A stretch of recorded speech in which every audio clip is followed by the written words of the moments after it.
Seret keluar semuanya, jangan sisakan satu pun. Sita semua yang bisa jadi uang. Di hari saat hujan turun sederas-derasnya, para preman berjas hitam menyerbu masuk seperti mendobrak pintu. Dalam sekejap, rumah itu menjadi kapal pecah. Bima, tuan muda berusia 6 tahun, membeku di bawah tangga. Saat itulah, dari sela-sela para preman itu, seorang pria yang paling dipercaya ayahnya masuk perlahan. Dia adalah sahabat karib ayahnya, Direktur Utama Grup Kencana Perkasa.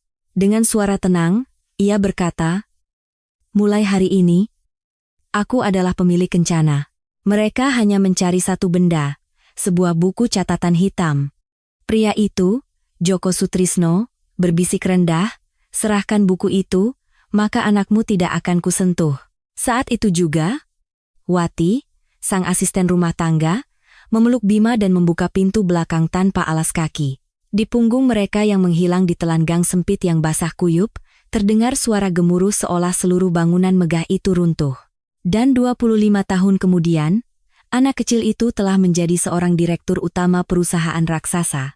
Ia berdiri kembali di hadapan musuh bebuyutannya, Joko Sutrisno. "Pak Joko, hari ini adalah akhir dari segalanya untuk Anda.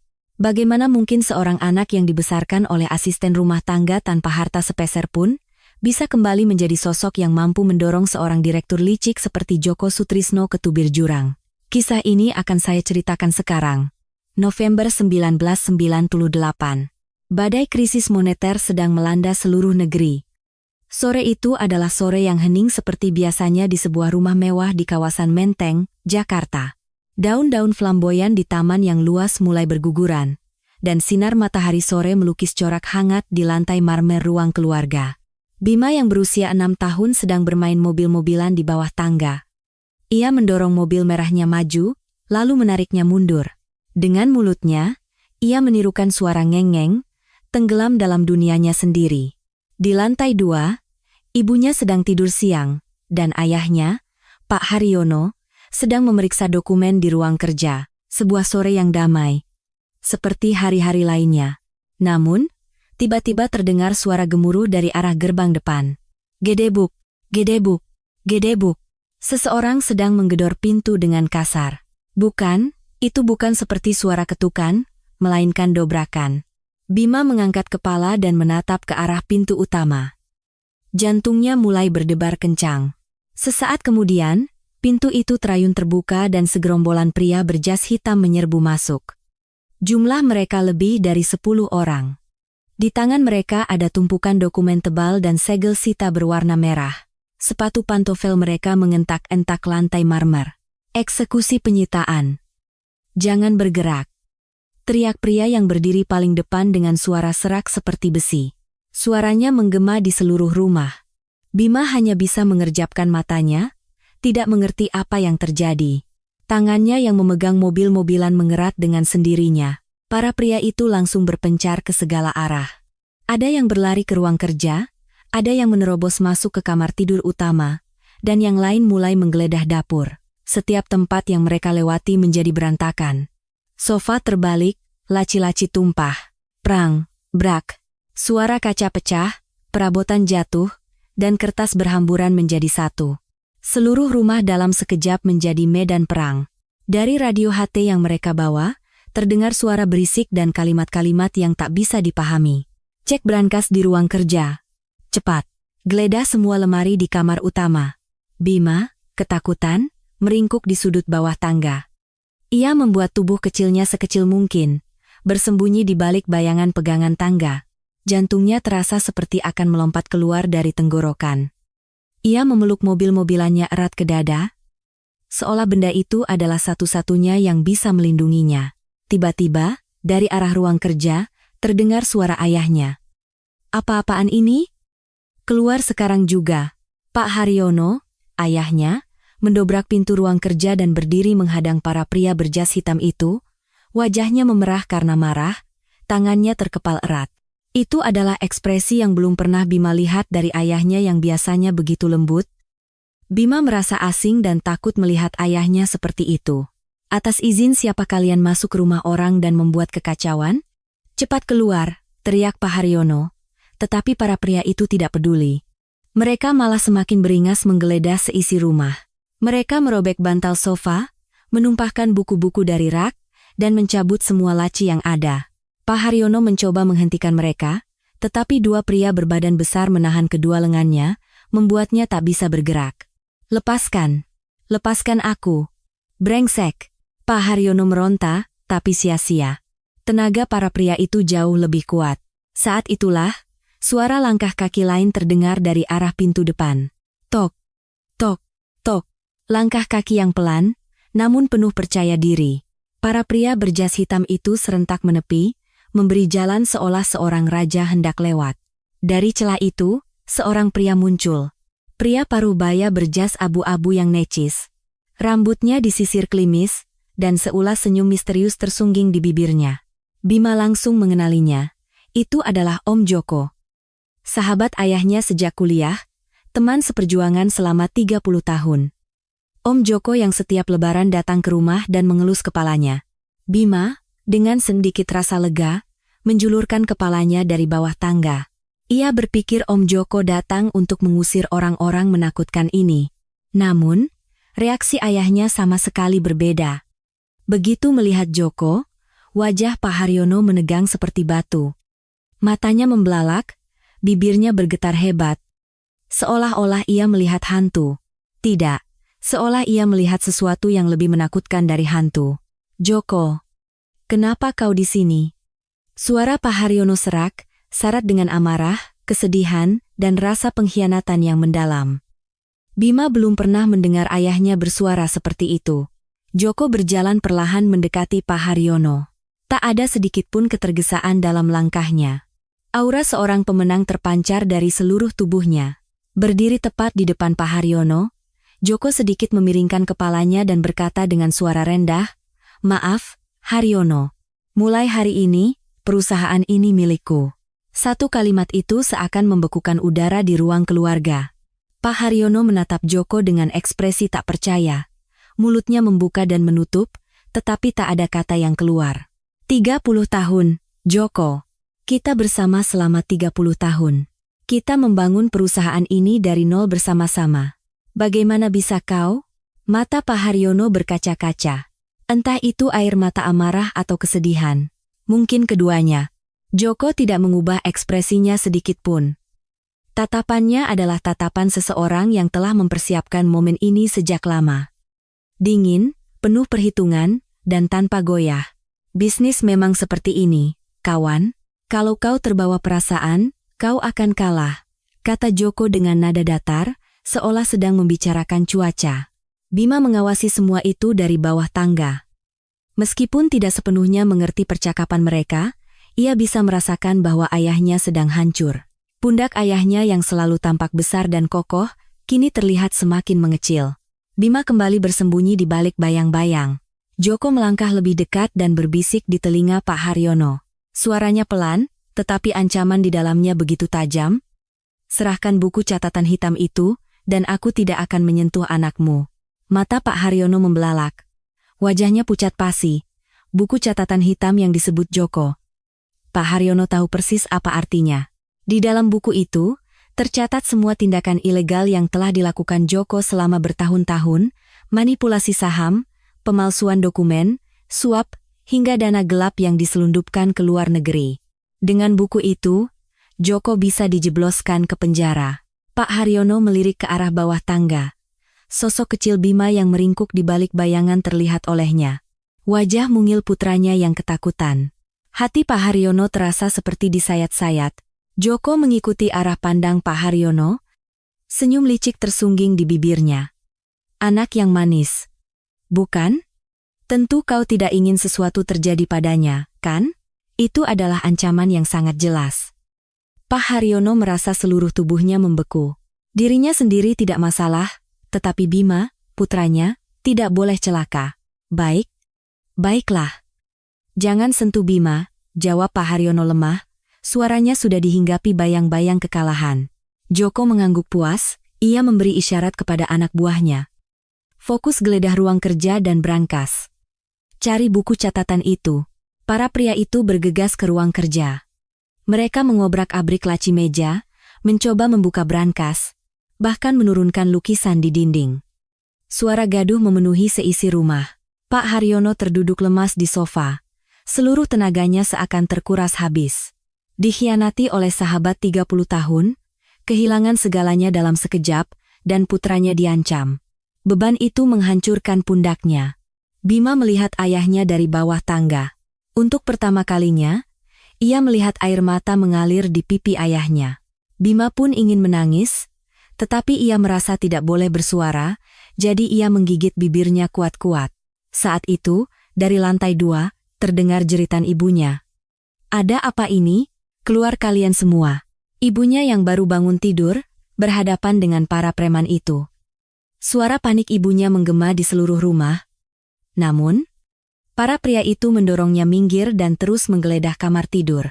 Rumah yang porak-poranda, ayah yang hancur, ibu yang menjerit, dan Bima yang berusia 6 tahun menyaksikan semuanya dari bawah tangga.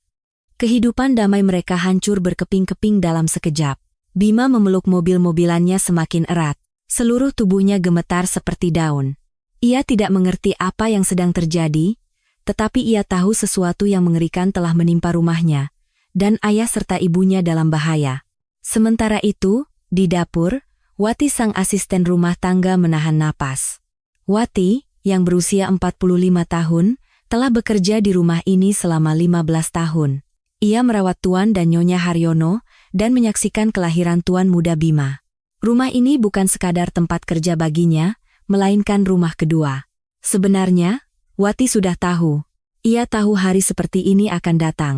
Malam sebelumnya, Tuan Haryono memanggilnya ke ruang kerja. Tidak seperti biasanya, wajah tuannya diliputi bayang-bayang gelap. Di bawah cahaya lampu meja, wajah Tuan Haryono tampak sangat pucat. "Bu Wati, duduklah."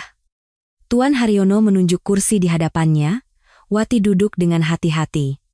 Selama 15 tahun mengabdi, baru kali ini tuannya memanggilnya secara pribadi seperti ini. Tuan Haryono memandang keluar jendela sejenak.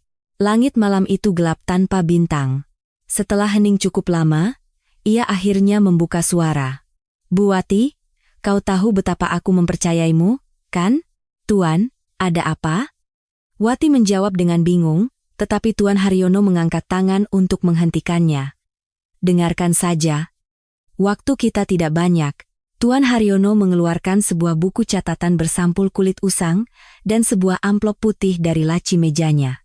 Buku catatan itu adalah benda yang selalu dibawa tuannya. Wati tahu betapa berharganya buku itu. Tuan Haryono meletakkannya di tangan Wati. Di dalam sini, tercatat semua kejahatan yang dilakukan Joko selama beberapa tahun terakhir. Manipulasi saham, pemalsuan dokumen, hingga rincian dana gelap yang ia selundupkan ke luar negeri. Dan di halaman belakang, ada informasi rekening rahasia di Bank Swiss. Itu uang yang akan dibutuhkan Bima nanti. Wati merasa buku di tangannya tiba-tiba menjadi seberat batu. "Tuan, apa maksud semua ini? Kenapa Tuan bicara seperti ini?" Suara Wati bergetar. Firasat buruk menghantam dadanya. Tuan Haryono tersenyum getir. Senyum itu merobek hati Wati. Joko sudah bergerak. Besok, dia akan menyerbu rumah ini. Aku sudah tidak bisa berbuat apa-apa. Perusahaan, harta, semuanya akan dirampas. Kalau begitu lapor polisi, Tuan. Percuma. Joko sudah menyuap semua orang. Justru aku yang akan dijebak sebagai pelaku penggelapan. Suara Tuan Haryono terdengar pasrah. Dunia Wati terasa gelap. Tuan Haryono menggenggam tangannya erat. "Bu Wati, aku punya satu permintaan. Katakan saja, Tuan. Bawa Bima dan pergilah. Besok, saat terjadi kekacauan, larilah. Joko akan mencari buku ini, jangan sampai direbut." Wati menggelengkan kepalanya dengan kuat. "Tidak bisa, Tuan. Saya tidak bisa sendirian. Tuan juga harus ikut." Tetapi Tuan Haryono menggeleng. "Aku tidak bisa pergi. Jika aku lari, Joko akan menjadikan Bima sandera. Aku harus tetap di sini untuk mengalihkan perhatian mereka. Di saat itulah, kau harus membawa Bima keluar." Air mata menggenang di pelupuk mata Tuan Haryono. Wati juga tidak bisa menahan tangisnya. "Tuan, aku hanya percaya padamu, Bu Wati. Tolong jaga Bima. Tuan Haryono menggenggam tangan Wati sekali lagi. Tangannya bergetar halus. Dari getaran itu, Wati bisa merasakan ketakutan dan kesedihan tuannya. Baik Tuan, saya akan melindungi Tuan Muda dengan nyawa saya, jawab Wati sambil menyeka air matanya. Tuan Haryono mengangguk lesu. Terima kasih, aku tidak akan pernah melupakan jasamu. Itulah percakapan terakhir mereka. Dan keesokan harinya, seperti yang diramalkan Tuan Haryono, para preman berjas hitam menyerbu rumah itu. Wati menyaksikan kekacauan itu dari dapur. Di dalam blusnya, buku catatan dari Tuan Haryono tersimpan aman. Wati menahan napas, menunggu waktu yang tepat. Seperti kata tuannya, ia harus lari di tengah kekacauan. Tapi sebelumnya, ia harus menemukan Tuan Muda Bima. Wati mengintip kondisi ruang keluarga dari jendela dapur. Para pria berjas hitam sedang mengobrak-abrik perabotan. Tuannya terduduk lesu di sofa, dan si brengsek Joko berdiri angkuh di sana. Wati menggertakkan giginya. Saat itulah, matanya menangkap sosok kecil yang meringkuk di balik bayangan tangga. Itu Bima. Anak berusia 6 tahun itu memeluk mobil-mobilannya, seluruh tubuhnya gemetar. Jantung Wati mencelos. Tuan Muda tidak boleh di sana. Wati memanfaatkan kelengahan para preman yang fokus pada ruang kerja dan kamar utama. Ia menyelinap keluar dari dapur, bergerak merapat ke dinding.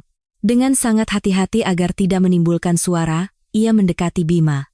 Bima menatapnya dengan mata berkaca-kaca. Big Wati. Panggilnya dengan suara bergetar. Wati segera meletakkan telunjuk di bibirnya. SSTTT. Diam, Tuan Muda. Ikut Bibi. Wati meraih tangan Bima. Tangan kecil yang dingin itu gemetar di telapak tangannya. Wati menuntun Bima ke arah dapur. Di ruang keluarga, keributan masih terus berlanjut. Para preman sibuk mencoba membuka brankas, dan Joko sedang menekan Tuan Haryono soal buku catatan. Tidak ada yang memperhatikan area dapur. Wati menggendong Bima. Bima memeluk leher Wati erat-erat. Tuan Muda, dengarkan Bibi baik-baik. Apapun yang terjadi, jangan bersuara, ya? Bima mengangguk tanpa kata.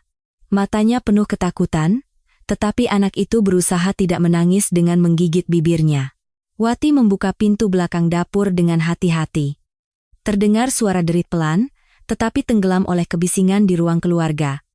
Ia keluar ke halaman belakang. Angin musim kemarau yang dingin menerpa wajahnya.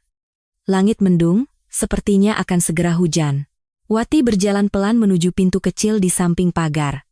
Ia tidak berani berlari karena takut menimbulkan suara. Sampai di pintu kecil, ia meraih gagangnya. Meskipun berkarat dan seret, dengan sekuat tenaga pintu itu terbuka. Wati menyelinap keluar ke gang sempit di belakang rumah. Gang itu sunyi. Keributan di dalam rumah teredam oleh pagar tinggi. Wati mempercepat langkahnya, belum berlari. Ia hanya berjalan cepat, sejauh mungkin dari rumah itu. 1 blok, 2 blok.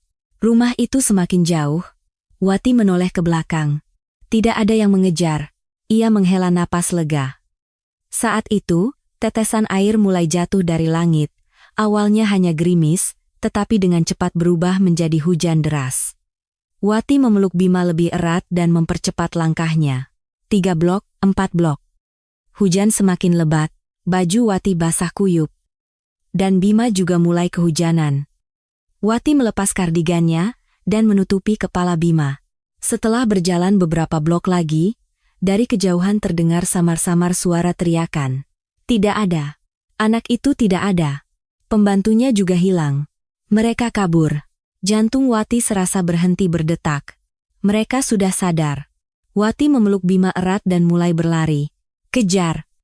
Cari mereka. Suara langkah kaki terdengar dari belakang. Tapi Wati sudah cukup jauh. Hujan deras yang mengguyur juga membantu menyamarkan pandangan. Wati berbelok di gang, menyusuri pagar, dan masuk lebih dalam ke dalam kegelapan. Sandalnya terlepas di kubangan lumpur, tetapi ia tidak punya waktu untuk mengambilnya. Ia berlari tanpa alas kaki. Kerikil tajam menusuk telapak kakinya, tetapi ia tidak merasakan sakit. Hujan menjadi sekutunya. Suara hujan menelan suara langkah kakinya, dan tirai air menyembunyikan sosoknya. Suara teriakan para pengejar semakin menjauh. Entah sudah berapa lama ia berlari. Napas Wati tersengal-sengal, ia tidak sanggup berlari lagi. Ia menyembunyikan diri di celah sempit antara dua bangunan kumuh dan terengah-engah. Ia melihat sekeliling, tidak ada siapa-siapa. Sepertinya ia berhasil lolos. Bima, yang masih memeluk lehernya, menangis tanpa suara. Pundak kecilnya berguncang, dan air mata panas membasahi leher Wati. Wati menurunkan Bima dan memeluknya. Ia mengelus rambut basah Bima dan berbisik di telinganya, "Jangan menangis, Tuan Muda. Kita sedang bersembunyi. Bibi akan selalu melindungimu, jangan takut." Bima membenamkan wajahnya di pelukan Wati dan menggigit bibirnya. Anak berusia 6 tahun itu tidak sepenuhnya mengerti apa yang telah terjadi. Ia hanya tahu bahwa ia harus meninggalkan rumah, dan satu-satunya orang yang melindunginya sekarang adalah bibi ini. Hujan semakin deras. Wati meraba buku catatan yang disembunyikannya di dalam blus. Ia telah membungkusnya rapat-rapat agar tidak basah. Sambil memeluk Bima, Wati berjanji dalam hati, "Tuan Haryono, saya akan menepati janji saya. Sampai akhir hayat, saya akan melindungi Tuan Muda." Malam itu, tragedi berlanjut di rumah megah itu. Setelah para preman pergi, Pak Haryono ditinggal sendirian di ruang kerjanya. Pundak seorang pria yang telah kehilangan segalanya terasa begitu berat. Pengkhianatan sahabat 30 tahun, perusahaan yang hancur dalam semalam, dan pilihan untuk menjadi umpan demi melindungi putranya, semua itu menghancurkannya. Ia percaya bahwa Wati berhasil membawa Bima pergi dengan selamat. Itulah satu-satunya penghiburan yang tersisa baginya. Dan malam itu, Pak Haryono mengakhiri hidupnya. Istrinya, yang mendengar kabar itu, langsung pingsan karena syok. Ia dilarikan ke rumah sakit, tetapi tidak pernah sadar kembali. Bima kehilangan ayah dan ibunya dalam satu malam. Tapi ia tidak tahu itu. Ia sedang berada dalam pelukan Wati, mengembara di suatu tempat di tengah hujan lebat. Sejak hari itu, keduanya menghilang sepenuhnya. Tuan muda berusia 6 tahun yang diusir dari rumah mewahnya dan asisten rumah tangga tanpa alas kaki. Mereka lenyap di telan hujan dan kegelapan, seolah tak pernah ada di dunia. Joko mengerahkan orang untuk mencari mereka ke seluruh penjuru negeri. Perempuan itu membawa buku catatannya. "Cari dia. Bawa dia kemari, hidup atau mati." Tetapi Wati dan Bima telah lenyap tanpa jejak. Air hujan telah menghapus bersih jejak kaki mereka, dan kegelapan telah menyembunyikan sosok mereka dengan sempurna. Malam tragis itu pun berlalu. Dan dari malam itu, dimulailah kehidupan panjang Wati dan Bima sebagai buronan. Setelah malam itu, Wati dan Bima hidup berpindah-pindah seperti hantu. Mereka harus meninggalkan Jakarta, pergi ke tempat yang tidak bisa dijangkau oleh tangan Joko, tempat di mana tidak ada yang mengenali mereka. Wati berjalan sambil menggendong Bima di punggungnya. Pakaian mereka yang basah terasa dingin membeku diterpa angin subuh, tetapi mereka tidak bisa berhenti. Saat fajar menyingsing, Wati menuju terminal bus. Ia merogoh sakunya, masih ada sisa sedikit dari gaji bulan lalu. Wati membeli tiket bus ke tujuan terjauh. Tujuannya adalah sebuah kota pelabuhan kecil di pesisir utara Jawa. Di dalam bus, Bima tertidur di pangkuan Wati. Wajah anak yang tertidur lelap karena kelelahan itu masih menyisakan bekas air mata. Wati mengelus rambut Bima, sambil menatap keluar jendela. Pemandangan asing berlalu di bawah langit kelabu. Setelah perjalanan 5 jam, mereka tiba di kota pelabuhan kecil dengan angin laut yang kencang. Begitu turun dari bus, udara yang bercampur bau amis dan garam menusuk hidung. Wati menggandeng tangan Bima dan keluar dari terminal. Ia tidak tahu harus kemana. Ini adalah tanah asing di mana ia tidak mengenal seorang pun. Uang di sakunya tinggal sedikit, dan mereka bahkan belum punya tempat untuk tidur malam ini. Wati mulai berjalan tanpa tujuan, melewati pelabuhan, berbelok di gang, menaiki bukit, lalu masuk ke gang-gang kecil. Akhirnya, ia berhenti di depan sebuah pasar tradisional yang kumuh, pasar pesisir. Di bawah papan nama yang sudah pudar, gang-gang sempit membentang seperti labirin. Bau amis ikan dan terasi bercampur aduk. Sayuran dan buah-buahan menumpuk di lapak-lapak, orang-orang tidak memedulikan Wati. Semua sibuk dengan urusan masing-masing. Di sini, kita bisa bersembunyi. Wati merasakan itu secara naluriah. Di tengah keramaian pasar ini, keberadaan mereka bisa tersamarkan. Selama beberapa hari, Wati menjelajahi setiap sudut pasar. Siang hari, ia membantu pekerjaan serabutan di pasar untuk mendapatkan sedikit uang. Malam hari, ia dan Bima meringkuk di kamar sempit sebuah losmen. Sambil bekerja, ia memasang telinga, mengumpulkan informasi. Suatu hari, di ujung gang buntu pasar, ia menemukan sebuah toko kosong. Ia mendengar bahwa pemiliknya, seorang nenek, telah meninggal beberapa bulan lalu. Langit-langitnya berlubang di sana-sini, dan dindingnya penuh noda jamur. Siapapun yang melihatnya akan mengira itu rumah hantu. Tapi di mata Wati, tempat itu terlihat berbeda. Sewanya pasti murah, dan yang terpenting, tidak akan menarik perhatian orang. Wati mencari tahu siapa pemilik bangunan itu dan menemuinya. Seorang pria tua berusia 70-an. "Pak, toko kosong di ujung pasar itu, bolehkah saya menyewanya?" Pria tua itu mengamatinya dari atas ke bawah. Seorang wanita dengan pakaian lusuh membawa seorang anak.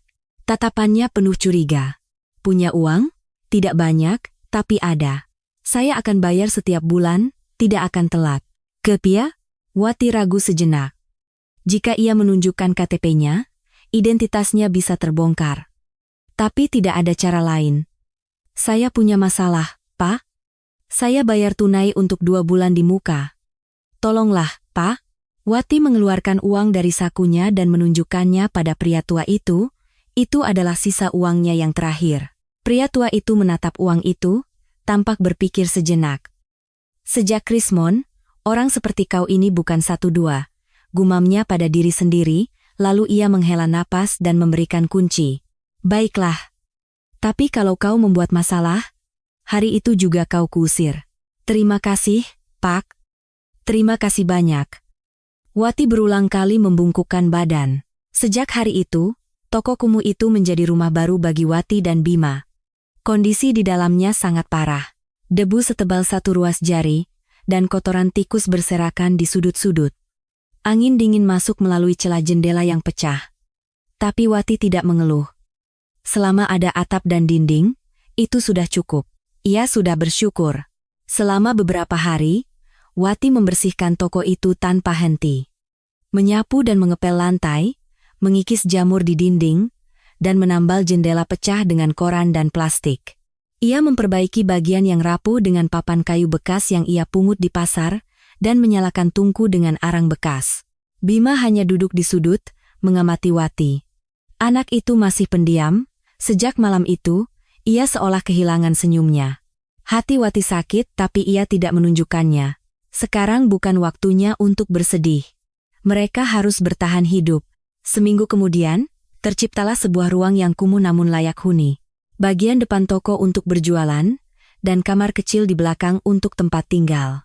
Dengan sisa uangnya, Wati membeli panci, piring, dan bahan-bahan dasar. Ia memutuskan untuk membuka warung soto. Wati memang pandai memasak. Selama 15 tahun bekerja di rumah Tuan Haryono, ia telah membuat berbagai macam masakan. Terutama soto, ia sangat percaya diri. Resep warisan ibunya masih melekat di ujung jarinya. Ia tidak memberi nama pada warungnya. Tidak ada papan nama. Cukup warung soto di ujung pasar. Tanpa nama, mereka tidak akan mudah diingat. Di hari pertama berjualan, pelanggannya hanya 3 orang. 2 pedagang pasar dan seorang kakek yang kebetulan lewat. Wati menyajikan soto dengan sepenuh hati. "Wah, sedap ini," kata seorang pedagang setelah mencicipi 1 suap. Matanya membelalak. Wati merasa lega. Selama rasanya enak, pelanggan pasti akan datang. Kabar mulai menyebar perlahan. Ada warung soto enak di ujung pasar, murah dan porsinya banyak. Satu persatu pelanggan mulai berdatangan. Wati menetapkan aturan yang ketat untuk dirinya sendiri. Dan yang terpenting adalah mengubah identitas Bima. Melalui kenalan di pasar, Wati menemukan seseorang yang bisa membantunya. Sejak krisis, banyak orang yang menawarkan jasa seperti ini. Memberi identitas baru dengan imbalan uang. Ini bukan hal yang benar, tapi ia tidak punya pilihan. Jika Bima terus menggunakan nama keluarga ayahnya, suatu saat Joko pasti akan menemukannya. Wati mengeluarkan uang yang ia kumpulkan dengan susah payah untuk membuat identitas baru bagi Bima. Nama keluarganya diubah mengikuti nama Wati. Bima Wirawan. Nama yang sangat umum. Tuan muda. Bukan. Bima. Wati mendudukkan Bima di hadapannya dan berbicara dengan serius. Mulai sekarang, kau adalah anak ibu. Nama keluargamu juga sudah diganti. Kalau ada yang bertanya, katakan kita hidup berdua saja. Ayahmu sudah meninggal waktu kau kecil. Mengerti? Bima mengangguk. Entah apakah anak berusia 6 tahun itu mengerti sepenuhnya. Tapi Bima melakukan apa yang disuruh Wati. Ia tahu secara naluriah bahwa wanita ini adalah satu-satunya orang yang melindunginya. Beberapa hari kemudian, Wati membawa Bima ke sekolah dasar terdekat untuk mendaftar. Di formulir, tertulis nama Bima Wirawan. Wali kelas mengira Wati adalah ibu kandung Bima. Bu, Bima sepertinya agak pendiam ya. Apa ada masalah di rumah? Tanya guru itu dengan tatapan khawatir. Wati memaksakan senyum. Ayahnya meninggal lebih awal, Bu. Dia masih beradaptasi. Oh, begitu. Baiklah. Akan saya perhatikan. Guru itu tidak bertanya lebih lanjut. Sejak krisis, keluarga dengan kisah seperti ini bukanlah hal yang aneh. Begitulah Wati dan Bima mulai menancapkan akar mereka di pasar. Wati kini adalah ibu warung soto, dan Bima adalah putranya. Masa lalu mereka terkubur sepenuhnya. Rumah mewah di Menteng, direktur utama grup Kencana Perkasa, status asisten rumah tangga, semuanya lenyap. Dan buku catatan itu disegel jauh di dalam dinding. Wati membongkar salah satu dinding di kamar belakang. Di dalamnya, ia memasukkan buku catatan yang telah dibungkus plastik berlapis-lapis, lalu menambal kembali dinding itu. Dari luar, tidak ada yang terlihat. Suatu hari, saat tuan muda sudah dewasa, aku akan memberikan buku ini padanya. Wati berjanji pada dirinya sendiri. Sampai hari itu tiba, buku ini akan tertidur di tempat yang tidak diketahui siapapun. Kehidupan di pasar sangat berat. Wati bangun jam 4 pagi untuk merebus kaldu, dan melayani pelanggan sampai jam 10 malam. Tangannya pecah-pecah dan kapalan, punggungnya terasa seperti akan patah. Tapi Wati tidak pernah mengeluh, karena ia masih hidup. Hidup bersama tuan muda. Hanya dengan itu, Wati sudah merasa bersyukur. Setiap malam, setelah menutup warung, ia akan menatap wajah Bima yang tertidur di kamar belakang. Wati akan bergumam dalam hati, Tuan Haryono, saya menepati janji, tuan muda tumbuh dengan baik. Cahaya lampu neon dari gang pasar samar-samar masuk ke dalam kamar. Dari suatu tempat, terdengar suara orang mabuk bernyanyi dan lolongan kucing memecah keheningan malam. Malam yang asing dan sepi, tetapi anehnya Wati merasa damai. Kita bisa memulai lagi dari sini. Perlahan, tapi pasti, Wati mengecup kening Bima yang tertidur, lalu memejamkan mata. Besok, ia harus bangun jam 4 pagi lagi. Merebus kaldu, menjual soto, dan bertahan hidup 1 hari lagi. Waktu berlalu, Bima kini berusia 12 tahun. Dalam 6 tahun, banyak yang berubah, angin dingin krisis moneter perlahan berlalu, dan jalanan kembali ramai. Pasar pesisir juga lebih ramai dari sebelumnya. Warung soto Wati kini menjadi salah satu tempat makan terkenal di pasar. Tapi ada juga yang tidak berubah. Wati yang bangun jam 4 pagi, kaldu yang ia rebus hingga tangannya kasar, dan cintanya yang tak pernah berubah untuk Bima. Selama 6 tahun itu, Bima tumbuh dengan meyakini Wati sebagai ibu kandungnya. Awalnya memang sulit. Setiap malam Bima terbangun karena mimpi buruk. Ibu. Ibu. Ia akan menangis sambil meracau, tangannya menggapai-gapai udara kosong. Setiap kali itu terjadi, Wati akan memeluknya erat. Ibu di sini, nak. Ibu di sini. Wati akan mengelus punggung Bima sambil berbisik. Awalnya Bima menggeleng. Ia bilang, bukan ibu, tapi bibi, tapi Wati tidak menyerah. Bukan. Ibu ini ibumu. Mulai sekarang, ibu adalah ibumu. Ia mengulangi kata-kata itu setiap malam. Sampai Bima tertidur, ia akan terus mengelus rambutnya, menepuk-nepuk punggungnya, dan membisikkan kata yang sama. Ibu adalah ibumu. Ibu adalah ibumu. Hingga pada suatu titik, Bima mulai memanggil Wati ibu. Awalnya canggung, lalu menjadi alami. Dan seiring berjalannya waktu, Bima benar-benar percaya bahwa Wati adalah ibu kandungnya. Kenangan sebelum usia 6 tahun semakin kabur. Rumah besar, ibu yang cantik, ayah yang gagah, semuanya terasa seperti mimpi yang samar. Dan itulah yang diinginkan Wati. Ia ingin Bima melupakan masa lalunya, agar anak itu tidak terlalu menderita. Namun, kehidupan di pasar tidaklah mudah. Bima sering diejek di sekolah, anak-anak lain memanggilnya anak tukang soto. Hei, badanmu bau kuah soto. Sana pergi, dasar tukang soto. Kata-kata mereka setajam pisau. Awalnya Bima menangis, ia akan pulang ke rumah, meringkuk di sudut kamar dan terisak. Wati merasa hatinya hancur melihat Bima seperti itu. Tapi Wati tidak menghiburnya, sebaliknya, ia duduk di depan Bima dan berkata dengan tegas, menangis akan mengubah apa? Bima menatap Wati dengan mata basah. Mereka mengejekmu. Terus kenapa? Kalau kau menangis, apa mereka akan berhenti? Tidak. Kan? Mereka akan semakin senang. Suara Wati dingin, tetapi di dalamnya terkandung keinginan kuat untuk membuat anaknya menjadi tangguh. Jangan pernah menunjukkan kelemahan. Dunia ini akan menginjak mereka yang lemah. Kau harus menggertakkan gigi dan bertahan. Mengerti? Bima menyeka air matanya dan mengangguk. Sejak hari itu, Bima tidak pernah lagi menangis di sekolah.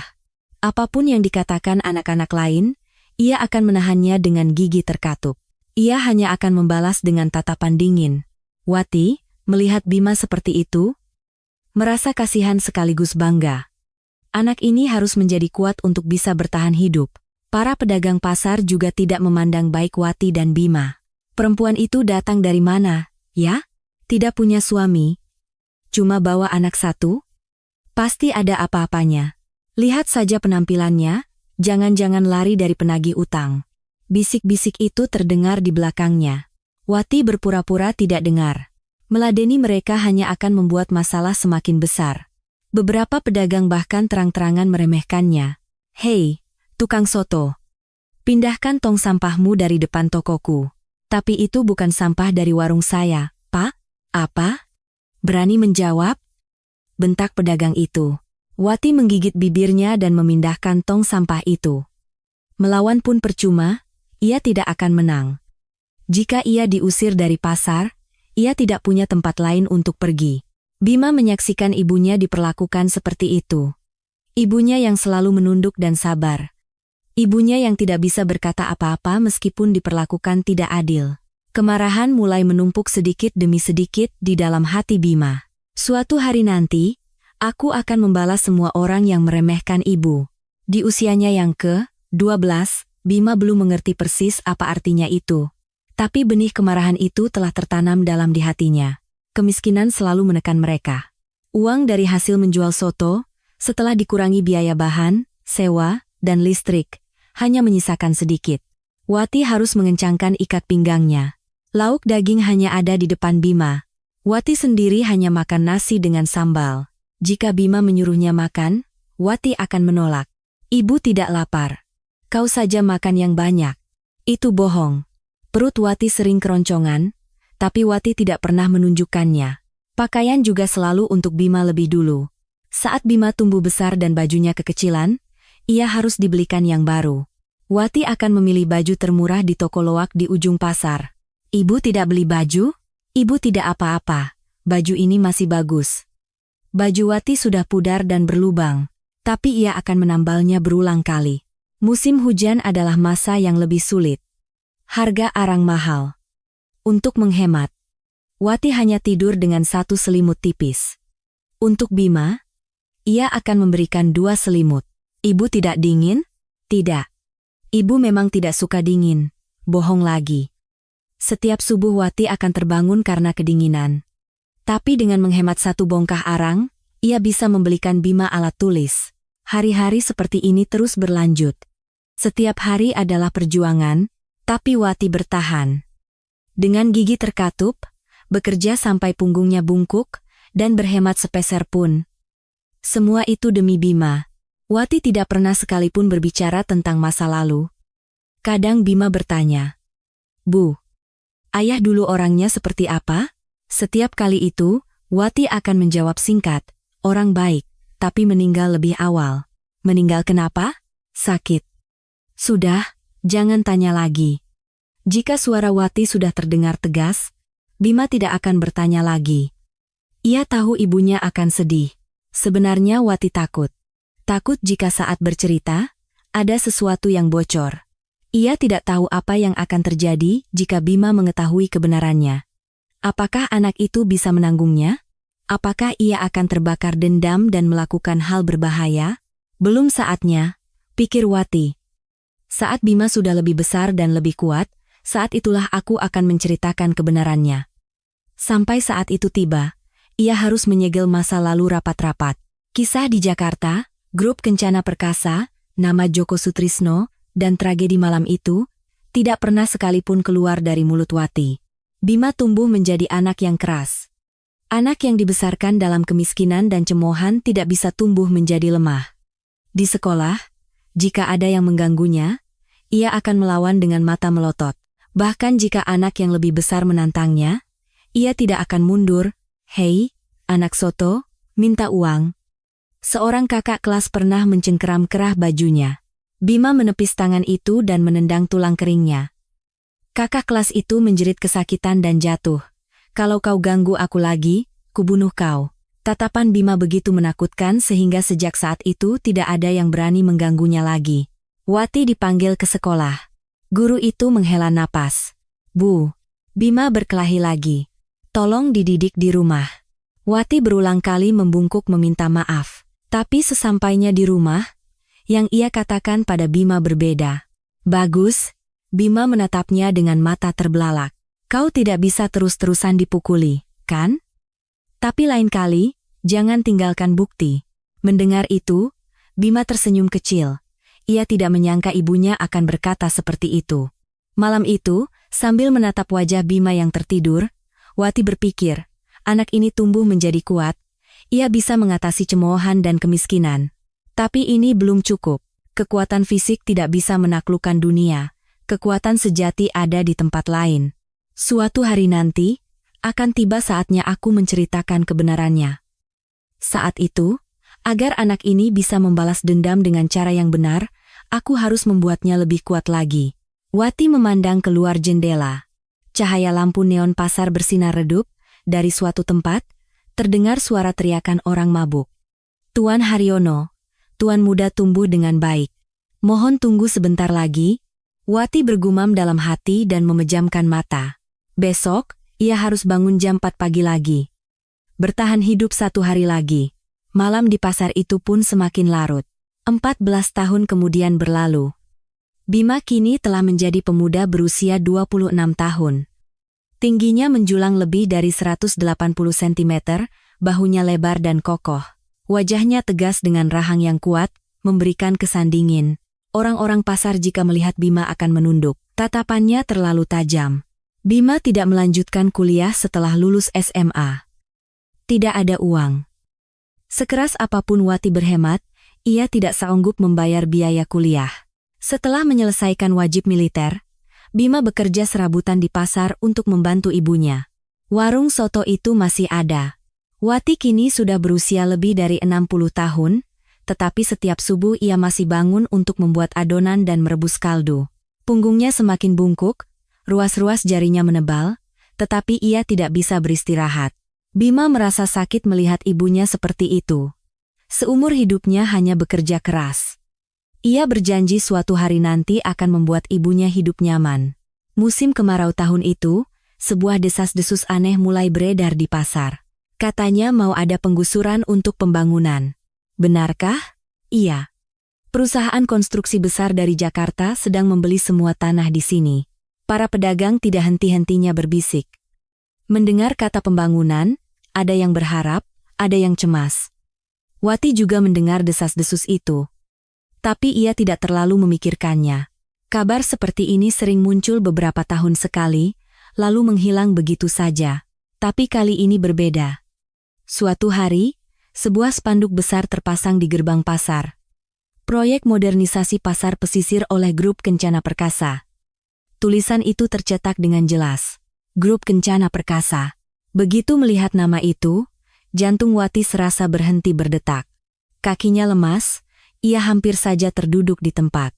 Nama yang selama 20 tahun coba ia lupakan, atau ia kira sudah ia lupakan, kini muncul di depan matanya. Perusahaan Tuan Haryono. Perusahaan yang direbut oleh Joko. Wati menyeret kakinya yang gemetar kembali ke warung. Bima menatap ibunya dengan aneh. Bu, kenapa? Wajah ibu pucat sekali. Ah, tidak apa-apa. Bukan apa-apa. Wati memaksakan senyum, tetapi ia tidak bisa menyembunyikan tangannya yang gemetar. Malam itu, Wati tidak bisa tidur. Ia menatap langit-langit kamar, tenggelam dalam pikirannya.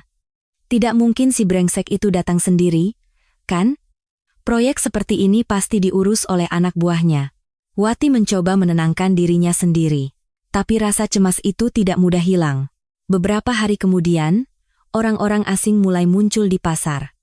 Pria-pria berjas rapi berkeliling gang pasar. Menyelidiki sesuatu, mereka masuk ke setiap toko, bertanya pada pemiliknya, mengambil foto, dan memeriksa dokumen. Wati merasa cemas.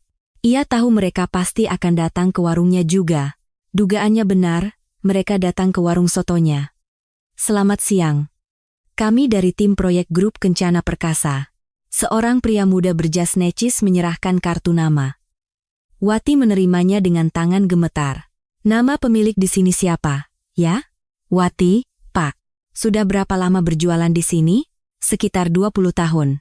Pria itu mencatat sesuatu di buku catatannya tanpa curiga. Ia melihat sekeliling warung, mengangguk, lalu pergi. Wati menghela napas lega. Sepertinya ia berhasil lolos untuk sementara, tapi terlalu dini untuk merasa aman. Beberapa hari kemudian, seorang pria lain datang, kali ini suasananya berbeda. Pria parubaya dengan tatapan tajam dan wajah dingin. Ia mengamati seisi warung perlahan, lalu menatap Wati lekat-lekat. Anda Ibu Wati, kan? Iya. Aneh. Tidak ada catatan atas nama Wati sebelum 20 tahun yang lalu, seolah-olah Anda muncul tiba-tiba. Wajah Wati menegang. Apakah Anda pernah menggunakan nama lain sebelumnya? Mungkin. Wati Setianingsih? Saat itu, mata Wati membelalak. Wati Setianingsih. Itu adalah nama aslinya. Pria itu tidak melewatkan reaksi Wati. Sudut bibirnya sedikit terangkat. Benar, kan? Anda Wati Setianingsih yang dulu bekerja di rumah direktur utama grup Kencana Perkasa. Bukan sekadar asisten rumah tangga, tapi orang kepercayaan, kan? Wati tidak bisa berkata apa-apa. Pikirannya kosong. Pak Direktur ingin bertemu langsung dengan Anda.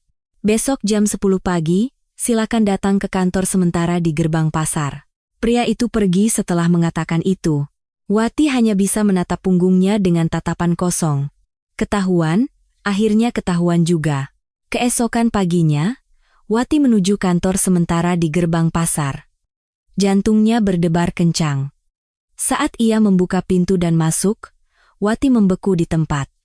Seorang pria duduk di sofa. Rambutnya sudah memutih, tapi wajah itu sama persis seperti 20 tahun yang lalu. Mata yang serakah, bibir yang sinis. Itu Joko. Lama tidak bertemu, Bu Wati, sapa Joko dengan senyum santai.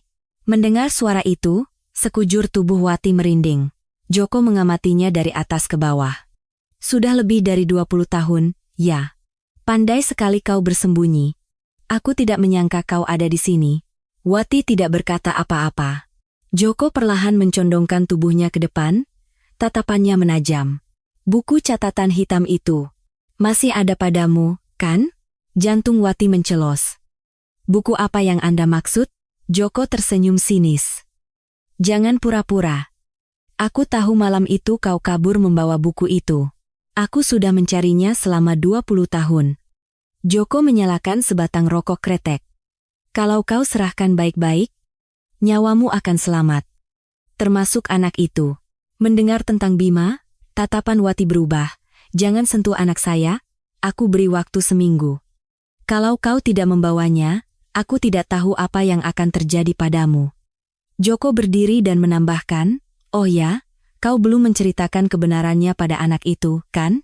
Siapa ibu kandungnya? Bagaimana ayah kandungnya mati? Mau aku yang ceritakan langsung padanya? Joko tersenyum licik dan meninggalkan kantor. Wati terduduk di sana untuk waktu yang lama. Kembali ke warung, Wati tidak sanggup menatap wajah Bima. Malam itu, Wati duduk di kamar belakang, menatap dinding. Di balik dinding itu, Buku catatan itu tersembunyi. Buku yang selama 20 tahun tidak pernah ia sentuh. Tiba-tiba pintu terbuka dan Bima masuk. Bu, ada apa sebenarnya? Dari tadi ibu aneh. Wati menatap wajah putranya. Pemuda berusia 26 tahun. Apakah sekarang ia sudah bisa menanggung kebenarannya? Bima. Suara Wati bergetar. Ibu mau bicara. Bima duduk di depan Wati. Ia merasakan suasana yang tidak biasa. Wati menarik napas dalam-dalam. Waktunya telah tiba untuk menceritakan kebenaran yang telah ia sembunyikan selama 20 tahun. Wati tidak bisa langsung membuka mulutnya. Bima duduk menunggunya. Ia tahu ini adalah pembicaraan serius, tapi ia tidak pernah membayangkan akan seperti ini. Dengan tangan gemetar, Wati menunjuk salah satu dinding kamar.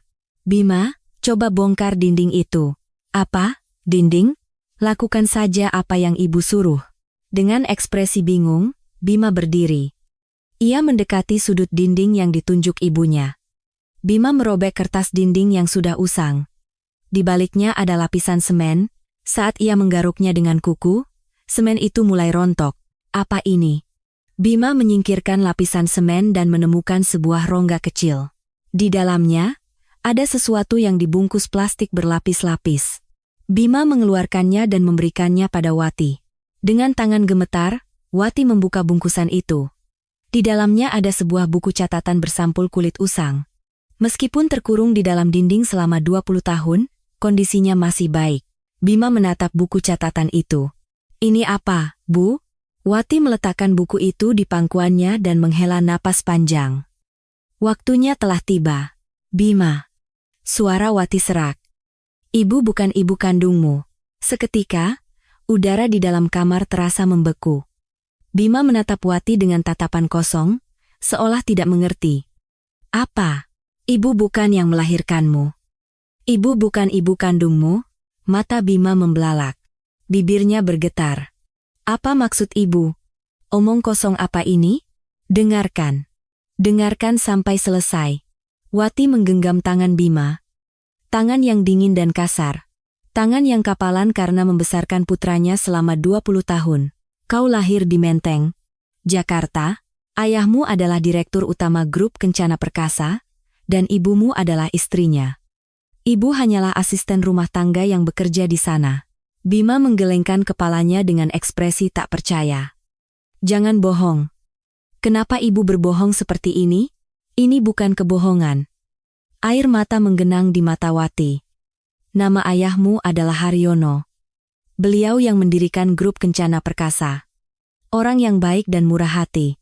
Beliau tidak pernah memandang rendah orang seperti ibu. Wati berhenti sejenak, mengatur napas. Menggali kenangan yang telah ia kubur selama 20 tahun tidaklah mudah. Ayahmu punya seorang sahabat karib. Teman kuliah dan rekan bisnis selama 30 tahun. Namanya Joko. Mereka membangun perusahaan itu bersama-sama, Joko. Mendengar nama itu, tatapan Bima berubah. Nama yang tadi ia dengar di pasar. Direktur utama grup Kencana Perkasa. Pria yang mencari ibunya, orang itu yang mengkhianati ayahmu. Suara Wati bercampur dengan amarah. Selama bertahun-tahun, dia diam-diam merencanakan untuk merebut perusahaan. Memalsukan dokumen, membeli saham secara diam-diam, bahkan menjebak ayahmu dengan tuduhan penggelapan. Dan di musim kemarau tahun 1998, dia datang menyerbu rumah kami dengan preman-premannya. Tangan Bima terkepal erat. Malam itu, ayahmu kehilangan segalanya. Perusahaan, harta, kehormatan. Wati menyeka air matanya. Dan malam itu, ayahmu mengakhiri hidupnya. Wajah Bima pucat pasi, tangannya gemetar hebat. Ibumu pingsan karena syok. Dibawa ke rumah sakit, tapi tidak pernah sadar kembali. Ibu dengar beliau akhirnya meninggal. Wati menggenggam tangan Bima lebih erat. Malam itu, ibu membawamu kabur. Malam sebelumnya, ayahmu menitipkan buku ini pada ibu. Di dalamnya, tercatat semua kejahatan yang dilakukan Joko. Ini adalah buktinya, dan di halaman belakang, ada informasi rekening rahasia di Bank Swiss. Uang yang ayahmu siapkan untuk keadaan darurat. Wati menyerahkan buku catatan itu pada Bima. Untuk melindungi ini, ibu bersembunyi selama 20 tahun. Menunggu saat kau dewasa untuk memberikannya padamu. Bima menerima buku itu. Tangannya gemetar begitu hebat sehingga sulit untuk memegangnya. Ia membuka buku itu, melihat deretan angka dan nama yang tertulis rapat. Ini sungguhan? Suara Bima serak. Semua ini sungguhan? Sungguhan. Saat itu kau baru 6 tahun. Wajar kalau kau tidak ingat. Bima terduduk mematung, memegang buku catatan itu. Pikirannya kosong, segala sesuatu yang ia yakini selama 20 tahun hancur berkeping-keping, ibunya bukan ibunya. Ia punya ayah. Ayah itu meninggal karena pengkhianatan, dan musuhnya kini ada di pasar ini. Air mata mengalir dari mata Bima. Entah itu air mata amarah atau kesedihan. Kenapa? Tanya Bima lirih. Kenapa baru sekarang ibu cerita? Wati menunduk. Maafkan ibu. Ibu pikir kau tidak akan sanggup menanggungnya saat kau masih kecil. Dan jujur, ibu juga takut. Takut kalau kau akan nekat membalas dendam dan celaka. Wati menatap wajah Bima. Tapi sekarang, ibu tidak bisa menyembunyikannya lagi. Karena orang itu sudah datang, Bima menggertakkan giginya. Si Joko itu. Dia yang membunuh ayahku. Dia tidak membunuhnya secara langsung, tapi karena dialah ayahmu meninggal, sama saja. Bima melompat berdiri. Tangannya terkepal, ia berjalan mondar-mandir di dalam kamar. Amarah membakarnya. Akan kubunuh dia. Akan kubunuh brengsek itu. Bima. Wati memegang lengan Bima. Jangan. Kalau kau membunuhnya, kau akan jadi pembunuh. Kau akan masuk penjara. Apa itu yang diinginkan ayahmu? Bima terengah-engah. Kata-kata Wati benar. Tapi ia tidak bisa menahan amarahnya. Wati menggenggam tangannya erat. Dengarkan ibu. Ini bukan balas dendam. Ini adalah merebut kembali hidupmu. Bima menatap Wati. Di dalam buku ini, semua kejahatannya tercatat. Dengan ini, kau bisa menjatuhkannya secara hukum.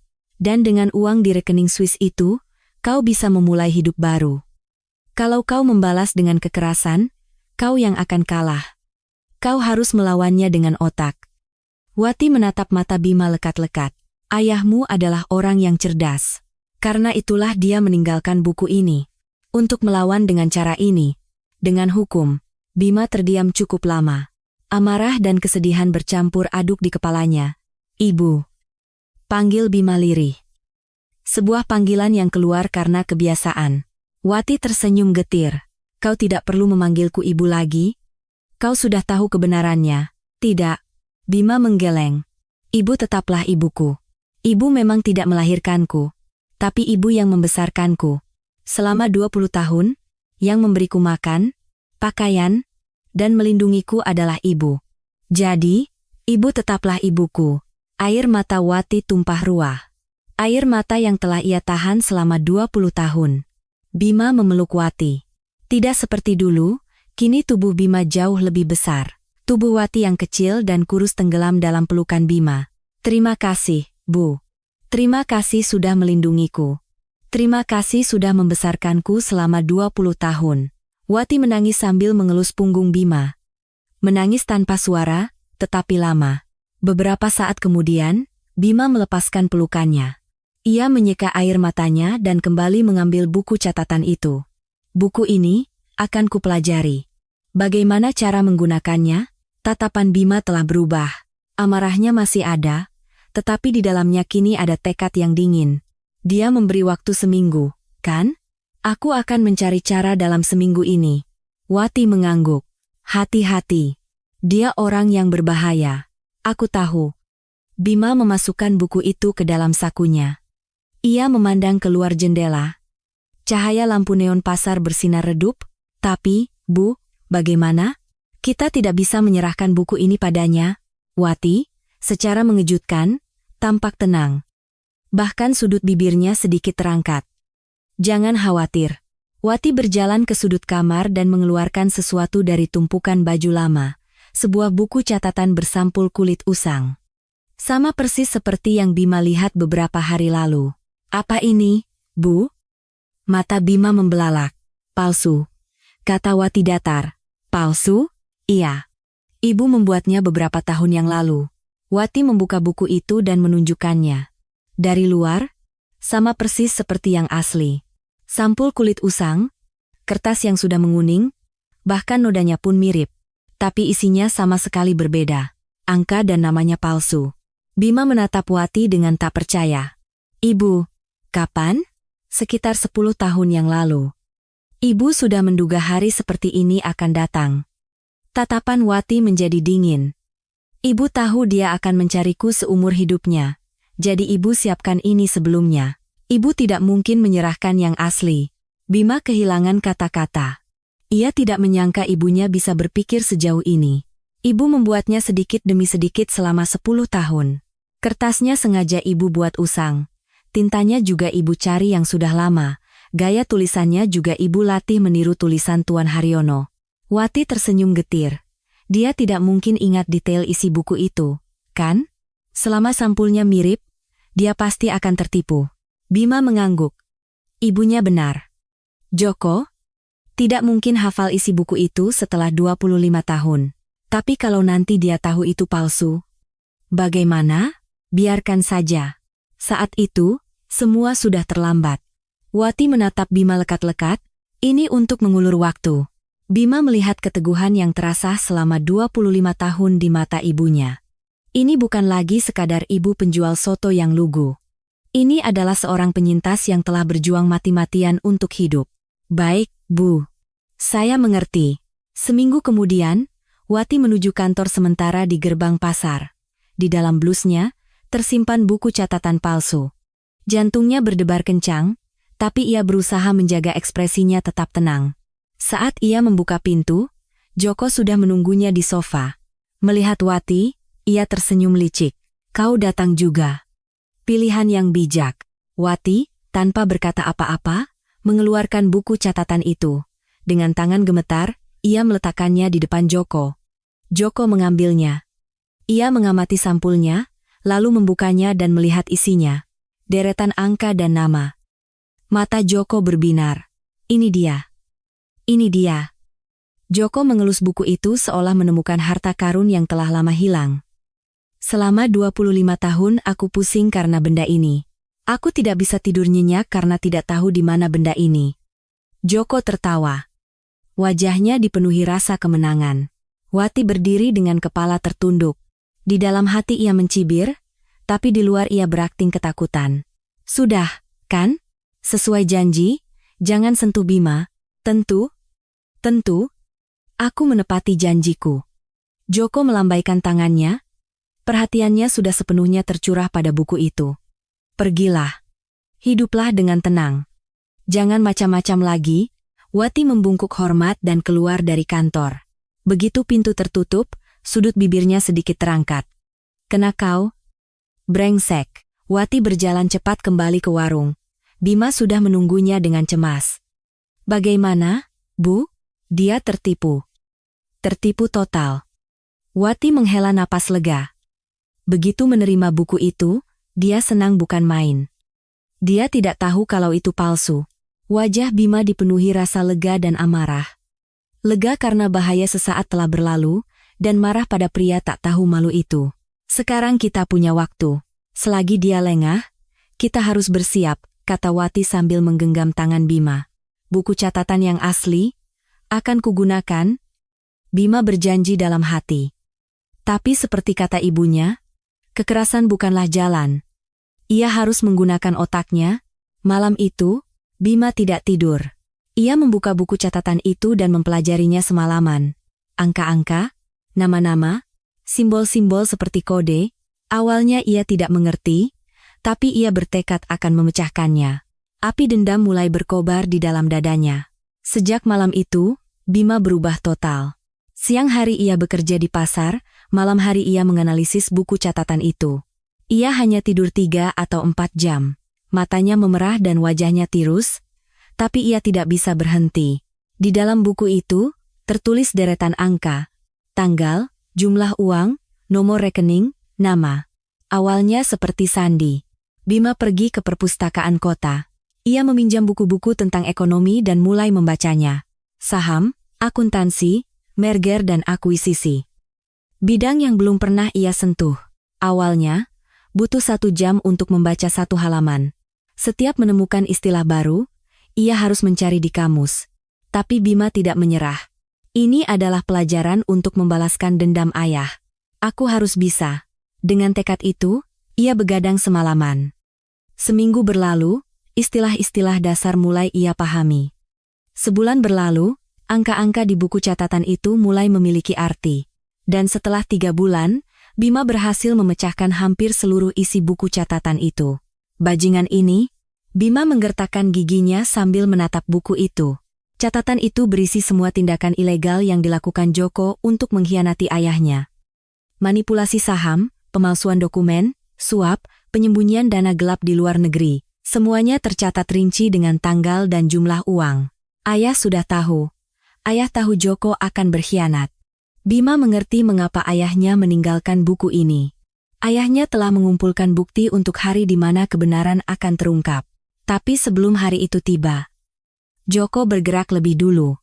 Sambil menganalisis buku itu, Bima mempelajari satu persatu taktik yang digunakan Joko. Hostile takeover, pengambil alihan paksa, membeli saham diam-diam untuk merebut kendali manajemen, menarik sekutu, dan menyerang di saat yang menentukan. Joko telah membeli saham perusahaan ayahnya sedikit demi sedikit selama bertahun-tahun, menggunakan nama banyak orang. Saham nomine. Bima pernah membaca tentang cara ini di buku, tapi taktik yang digunakan Joko jauh lebih licik dari yang ada di buku teks. Orang ini benar-benar teliti. Bima sampai merasa kagum. Tentu saja, kekaguman itu segera berubah menjadi amarah, tetapi sebuah hal aneh terjadi. Bima tidak merasa kesulitan memahami struktur keuangan yang rumit ini. Ia justru merasa tertarik. Angka-angka menjadi hidup di matanya, aliran uang menjadi terlihat. Dari mana uang masuk, kemana uang keluar, perusahaan mana terhubung dengan perusahaan mana. Rasanya seperti menyusun puzzle yang rumit. Wati menatap Bima dengan khawatir. Bima, istirahatlah. Nanti kau sakit. Tidak apa-apa, Bu. Sebentar lagi selesai. Setelah selesai menganalisis buku itu, Bima melangkah ke tahap berikutnya. Memahami kondisi terkini grup Kencana Perkasa. Ia mencari informasi tentang perusahaan itu di komputer perpustakaan. Laporan keuangan, berita, neraca. Selama 20 tahun, grup Kencana Perkasa telah tumbuh menjadi raksasa. Joko telah memperluas bisnis setelah merebut perusahaan ayahnya. Tidak hanya konstruksi, tapi juga properti dan keuangan. Kini sudah setingkat konglomerat. Bima tersenyum getir. Dia membangun semua ini di atas darah dan keringat ayah. Amarahnya memuncak, tapi Bima menahannya. Marah sekarang tidak ada gunanya. Ia harus menganalisis dengan kepala dingin. Bima mulai memetakan struktur kepemilikan saham grup Kencana Perkasa. Siapa memegang berapa banyak saham, bagaimana hak suara terdistribusi, rumit, tapi bukan tidak mungkin. Beberapa hari kemudian, Bima menemukan fakta penting. Kepemilikan saham Joko ternyata tidak sebesar yang kukira. Dari total saham, Joko hanya memiliki sekitar 30%. Sisanya dipegang oleh investor institusional, modal asing, dan investor retail. Joko bisa mengendalikan perusahaan karena dukungan dari para sekutunya. Mata Bima berbinar. Ini bisa dibalikkan. Cara yang sama seperti yang Joko lakukan pada ayahnya. Hostile takeover. Menggunakannya secara terbalik, Bima bisa merebut perusahaan itu dari Joko. Tentu bukan hal yang mudah. Butuh dana sangat besar dan pengetahuan profesional. Saat ini Bima tidak punya keduanya, tapi ada rekening Swiss yang tertulis di halaman belakang buku catatan itu. Uang darurat yang ditinggalkan ayahnya. Ia belum tahu berapa jumlahnya, tapi ayahnya adalah seorang direktur utama, jadi pasti bukan uang sedikit, dan pengetahuan, bisa dipelajari. Bima mengambil keputusan. Aku akan menjadi ahli M.A. Senjata yang ia gunakan, akan kupelajari, dan dengan senjata itu, akan kuhancurkan dia. Bima menemui Wati. Bu, sepertinya aku harus ke Jakarta. Wati menatapnya dengan kaget. Jakarta? Untuk apa? Belajar, Bu? Aku harus belajar dengan benar. Di sini ada batasnya. Wati tampak cemas. Tapi orang itu ada di Jakarta. Apa tidak berbahaya? Justru karena dia di Jakarta, aku harus ke sana. kata Bima tegas. Kenali musuhmu, kenali dirimu, maka kau tak akan kalah. Aku harus mempelajarinya dari dekat. Hanya dengan begitu aku bisa menang. Wati menghela napas. Tatapan Bima begitu kuat sehingga ia tidak bisa melarangnya. Baiklah. Tapi hati-hati. Jangan sampai ketahuan. Aku tahu, Bu. Bima memeriksa informasi rekening Swiss di halaman belakang buku catatan itu. Ia harus mencari tahu bagaimana cara mengakses uang itu. Dan dengan uang itu, ia akan belajar, mengumpulkan kekuatan, dan bersiap. Bu, aku akan cari cara untuk mengambil uang di rekening ini. Wati mengangguk. Hati-hati. Kalau kau menyentuh uang itu, dia bisa curiga. Aku tahu, Bu. Aku akan melakukannya dengan sangat hati-hati. Bima mengemasi barang-barangnya. Tidak banyak yang ia punya. Beberapa setel pakaian, beberapa buku, dan buku catatan ayahnya. Hanya itu. Di pagi hari keberangkatannya, Wati memberinya sebuah amplop. Bawa ini, apa ini, Bu? Uang tabungan ibu selama 20 tahun. Tidak banyak, tapi cukup untuk bertahan hidup sementara. Bima membuka amplop itu, penuh dengan lembaran uang lusuh. Uang yang dikumpulkan Wati sepeser demi sepeser dari hasil menjual soto setiap subuh. Mata Bima memerah. Jangan menangis. Nanti kalau sudah sukses, kau kembalikan saja. Wati memaksakan senyum, tapi matanya berkaca-kaca. Bima memeluk ibunya erat. Terima kasih, Bu. Aku pasti akan kembali dengan kesuksesan. Dan aku akan merebut kembali semua yang telah dirampasnya. Baiklah. Jaga dirimu. Bima menyandang tasnya dan meninggalkan warung. Ia berjalan menyusuri gang pasar menuju terminal bus. Saat menoleh ke belakang, Wati berdiri di depan warung, melambaikan tangan. Tubuh kecil yang kurus, punggung yang bungkuk, wajah yang berkerut, ibu yang telah membesarkannya selama 20 tahun. Bima berjanji dalam hati. Aku pasti akan menang dan kembali, aku akan membuat ibu hidup nyaman. Aku akan membalaskan dendam ayah dan berbakti pada ibu. Ia naik ke bus jurusan Jakarta. Pemandangan yang familiar berlalu di luar jendela. Pelabuhan, pasar, gang-gang. Tempat ia hidup selama 20 tahun. Sudah waktunya pergi. Bima menatap keluar jendela, tangannya terkepal erat. Di dalam genggamannya, ada buku catatan ayahnya. Aku bisa menang. Aku pasti bisa menang. Tatapan Bima penuh dengan tekad yang membara. Perjalanan panjang untuk mengasah pedang balas dendam telah dimulai. Tiba di Jakarta, Bima langsung bergerak. Pertama, ia harus memeriksa rekening Swiss itu. Nomor rekening dan kata sandi di halaman belakang buku catatan itu, apakah masih valid? Apakah uangnya masih ada? Bima mendatangi sebuah bank asing yang memiliki koneksi dengan bank di Swiss. Butuh waktu sebulan untuk menyiapkan dokumen dan melalui proses verifikasi. Ia harus mengumpulkan berbagai macam surat untuk membuktikan bahwa ia adalah putra Pak Haryono. Dan akhirnya, saat ia berhasil memeriksa saldo rekening itu, Bima tertegun melihat angkanya. 5 triliun rupiah. Uang darurat yang ditinggalkan ayahnya berjumlah 5 triliun rupiah. Uang itu telah berbunga selama 20 tahun. Bima menatap deretan angka itu untuk waktu yang lama. Dengan uang ini, ia bisa melawan Joko. Tidak. Ia bisa menang telak, tapi Bima tidak terburu-buru. Uang saja tidak cukup. Ia butuh strategi. Dengan sebagian uang itu, Bima mulai belajar. Siang hari ia magang di sebuah perusahaan sekuritas untuk belajar praktik, malam hari ia belajar di lembaga kursus untuk mendapatkan sertifikasi keuangan. Akhir pekan ia habiskan di perpustakaan, membaca buku-buku tentang M.A. Setahun kemudian, Bima mendapatkan sertifikasi sebagai analis sekuritas. 2 tahun kemudian, ia mulai diakui sebagai seorang ahli keuangan. Dan setelah 3 tahun, Bima bergabung dengan sebuah firma investasi kecil dan mulai menangani pekerjaan M.A. secara langsung. Bima memiliki bakat alami, ia bisa melihat masalah dalam laporan keuangan yang rumit dalam sekejap, dan sangat pandai menemukan kelemahan sebuah perusahaan. Para seniornya pun kagum, Bima, kau benar-benar berbakat di bidang ini. Terima kasih, Pak. Bima menjawab dengan rendah hati, tetapi di dalam hatinya ia berpikir, ini bukan bakat. Ini adalah proses mengasah pedang balas dendam. 5 tahun berlalu, Bima kini berusia 31 tahun. Ia telah menjadi seorang profesional M&A yang disegani. Ia berhasil menangani beberapa kasus akuisisi dan merger, dan memainkan peran kunci dalam transaksi-transaksi besar. Dan selama 5 tahun itu, Bima terus mengawasi grup Kencana Perkasa. Dari jauh, diam-diam, dan secara menyeluruh. Ia melacak pergerakan Joko, menganalisis kondisi keuangan perusahaan, dan memantau perubahan struktur kepemilikan saham. Seperti seorang pemburu yang mengincar mangsanya. Dan akhirnya, Bima mengambil kesimpulan. Waktunya telah tiba, Bima mulai bergerak. Langkah pertama adalah melacak aliran dana ilegal yang tercatat di buku catatan itu.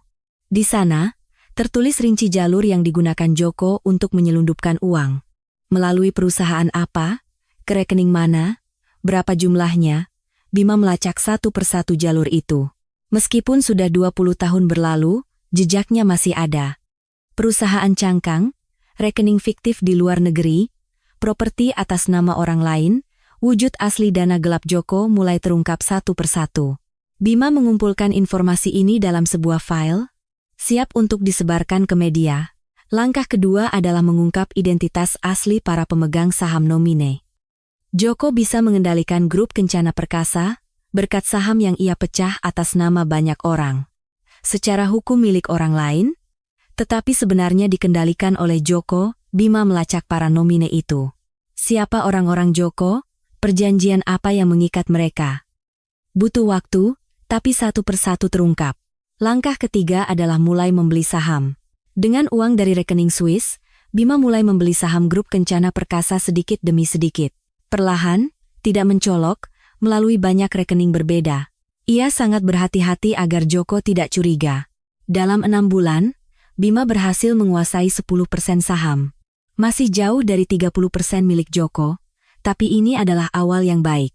Langkah keempat adalah menggalang sekutu. Bima mendekati para pemegang saham yang tidak puas dengan kepemimpinan Joko.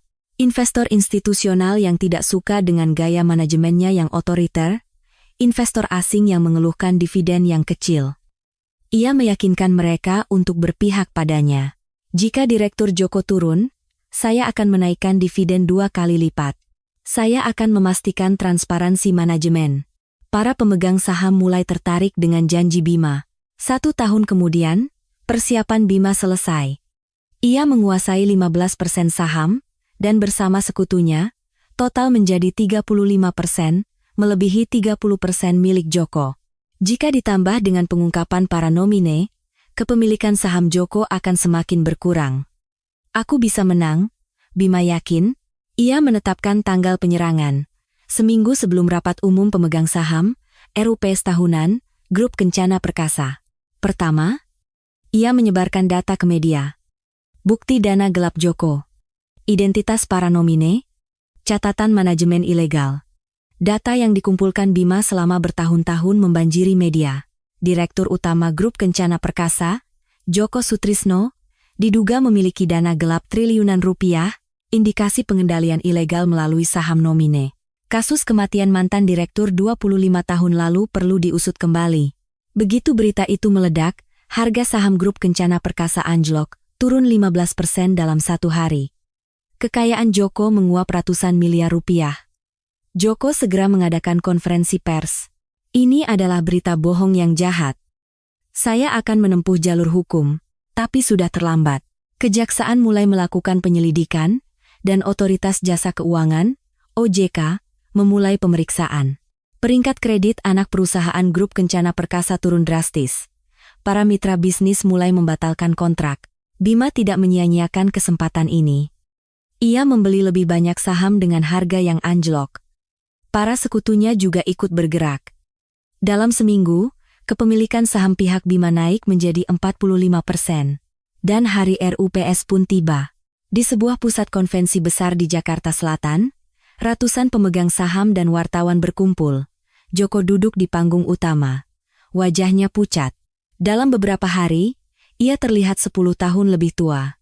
Tapi matanya masih menunjukkan bahwa ia belum menyerah. Bima duduk di antara para pemegang saham, menatap Joko.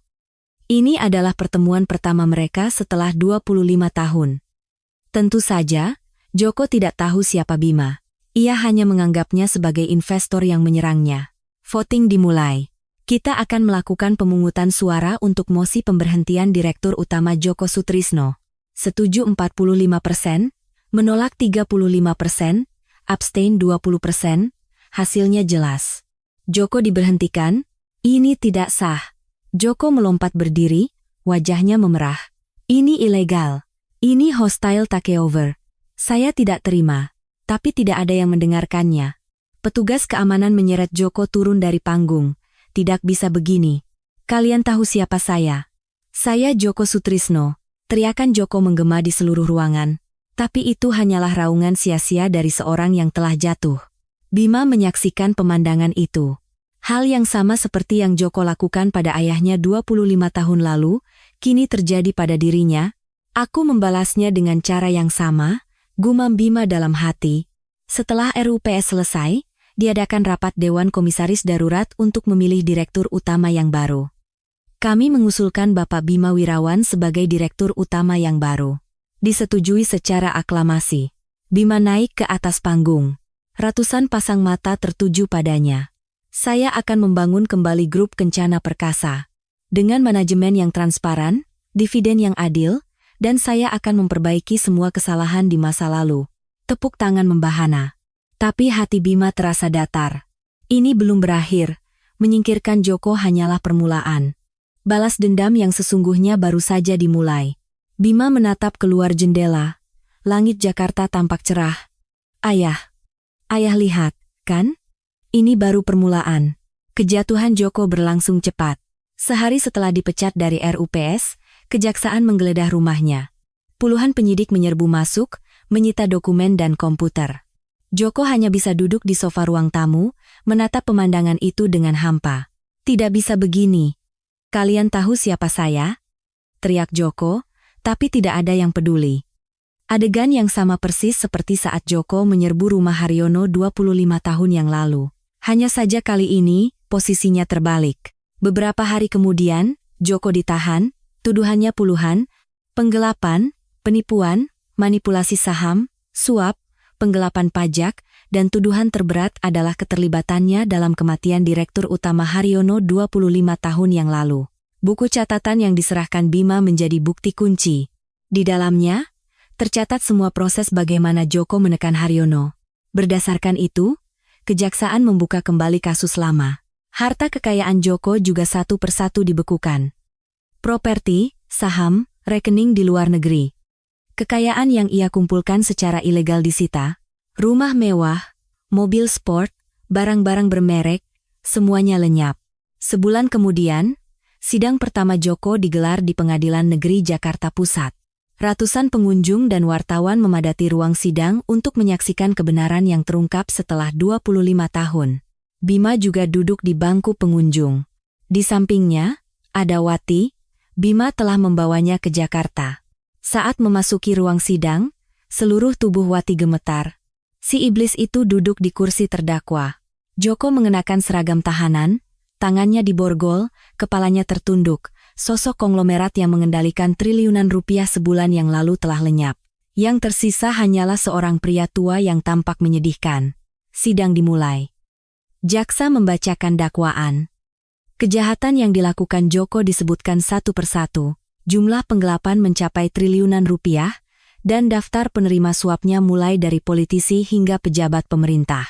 Dan di akhir, jaksa berkata, terdakwa Joko Sutrisno, pada bulan November 1998, telah melakukan hostile takeover terhadap Direktur Utama Grup Kencana Perkasa saat itu, almarhum Haryono, dengan menggunakan cara-cara ilegal, memalsukan dokumen, memanipulasi saham, dan melakukan intimidasi.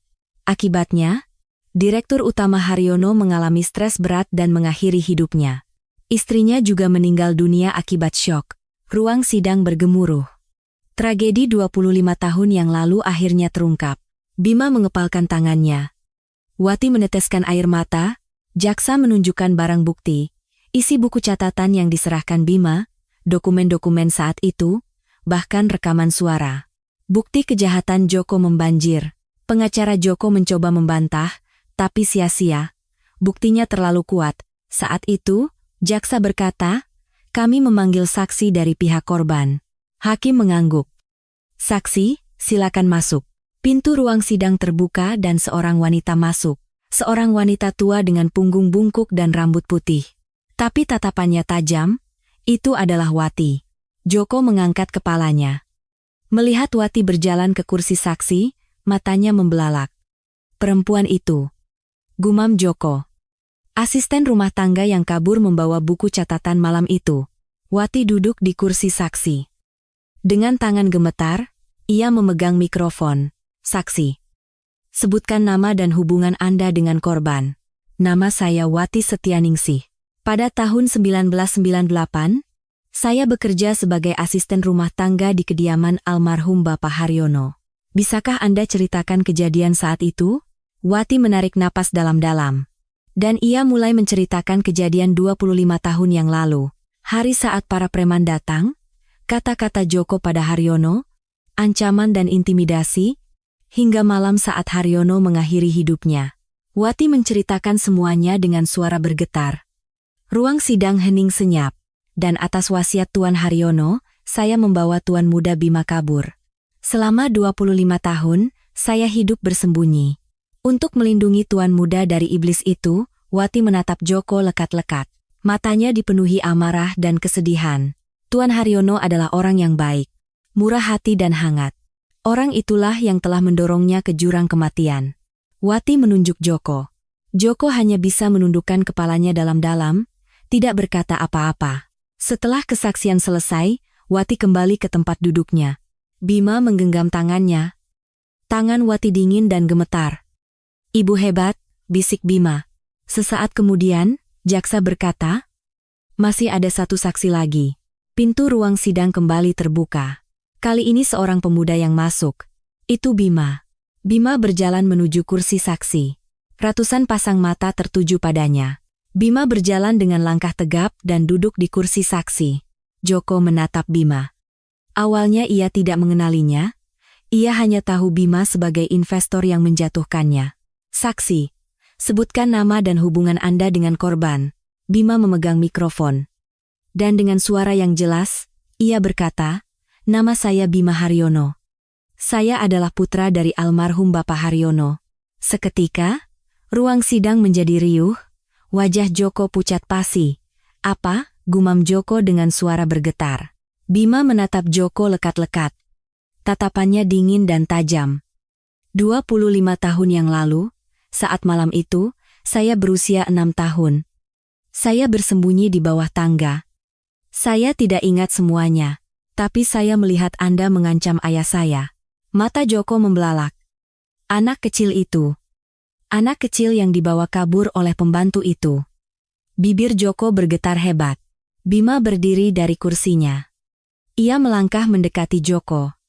Selama 25 tahun saya menunggu untuk mengatakan ini pada Anda. Suara Bima menggema di ruang sidang. Apa yang Anda lakukan pada ayah saya adalah kejahatan yang tidak termaafkan. Joko tidak bisa berkata apa-apa. Kedua tangannya gemetar hebat, tapi saya berbeda dengan Anda. Saya tidak akan membunuh Anda. Saya akan membiarkan Anda menerima hukuman dari pengadilan, membusuk di penjara dan hidup dengan rasa bersalah seumur hidup. Bima menatap Joko dari atas, itulah hukuman yang pantas untuk Anda. Joko hancur di tempat. Ia merosot dari kursinya dan terduduk di lantai. Seluruh tubuhnya gemetar, air mata mengalir dari matanya. Maafkan aku salah. Tolong, kata Joko terbata-bata. Tapi Bima berbalik dengan dingin. Kata maaf itu, sampaikan di depan makam ayah saya. Bukan pada saya. Bima turun dari kursi saksi dan kembali ke samping Wati. Wati sedang menangis. Bima merangkul bahu ibunya. Sidang berlanjut. Sebulan kemudian, vonis dijatuhkan. Joko dihukum 25 tahun penjara. Seluruh hartanya disita, dan nama baiknya hancur di masyarakat. Saat diseret keluar dari ruang sidang, Joko menatap Bima dan Wati. Di matanya tidak ada lagi dendam atau amarah. Hanya kekosongan dan penyesalan. Pembantu dan anak itu, pada akhirnya, gumam Joko. Sambil diseret polisi, ia terus menoleh ke belakang, menatap Bima. Itulah pemandangan kebebasan terakhir yang dilihat Joko. Setelah sidang selesai, Bima dan Wati berdiri di tangga depan pengadilan. Para wartawan mengerumuni mereka, mengambil foto dan melontarkan pertanyaan. Bima hanya berkata satu kalimat, "Keadilan mungkin datang terlambat, tapi pasti akan tiba." Lalu ia menggandeng tangan Wati dan meninggalkan pengadilan. Balas dendam selama 25 tahun telah berakhir. Beberapa hari setelah sidang, Bima membawa Wati ke sebuah taman pemakaman umum di pinggiran Jakarta. Musim kemarau. Daun-daun berguguran, dan angin sepoi-sepoi bertiup sejuk. 25 tahun yang lalu, malam tragis itu juga terjadi di musim kemarau. Musim telah berputar kembali. Bima membawa seikat bunga dan menaiki bukit pemakaman.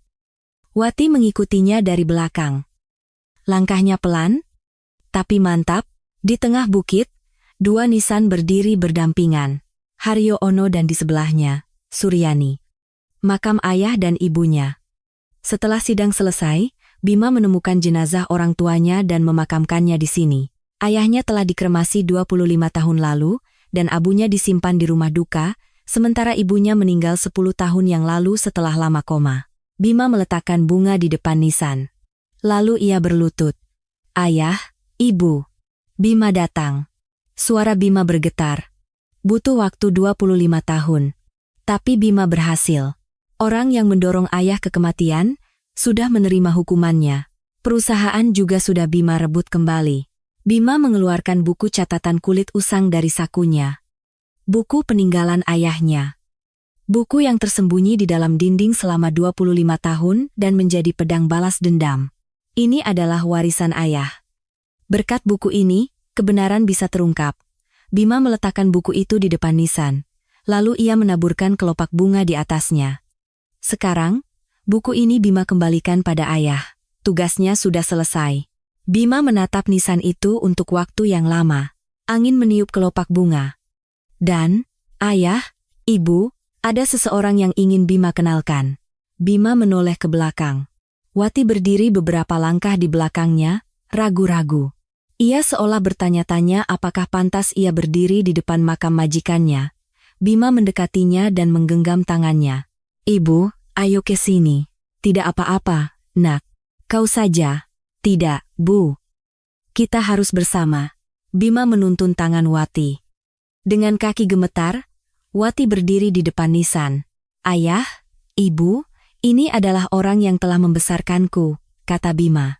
25 tahun yang lalu, di malam itu, beliaulah yang menggendongku dan lari tanpa alas kaki. Berlari di gang yang diguyur hujan, menahan lapar, mengorbankan tubuhnya sendiri untuk membesarkanku. Wati menunduk, meneteskan air mata. "Tanpa beliau, aku tidak akan ada di sini hari ini. Aku tidak akan bisa membalas dendam, dan tidak akan bisa datang ke makam ayah dan ibu seperti ini." Bima merangkul bahu Wati. "Jadi, ayah, ibu, tolong berterima kasihlah pada beliau, karena telah membesarkan putra kalian." Angin berdesir di antara dedaunan, seolah menjawab. Wati menatap nisan dan berkata, "Tuan, Nyonya, ini Wati." Suaranya serak. "Saya sudah menepati janji. Tuan muda sudah saya besarkan dengan baik. Sehat, kuat, dan menjadi orang yang hebat." Wati berlutut di depan nisan. Ia menangkupkan kedua tangannya dan menunduk. "Sekarang, saya baru bisa mengangkat wajah saya. Selama 25 tahun saya hidup bersembunyi seperti penjahat, sekarang saya baru bisa menghadap Tuan dan Nyonya dengan kepala tegak." Pundak Wati berguncang. Ia menangis tanpa suara. Bima berlutut di samping Wati. Ia menggenggam tangan Wati. "Ibu." Wati mengangkat kepalanya. "Kita memang tidak sedarah, tapi orang yang menyelamatkan hidupku adalah ibu." Mata Bima juga berkaca-kaca. "Maafkan aku, ayah, ibu yang telah melahirkanku, tapi di dalam hatiku, ibu hanya ada satu.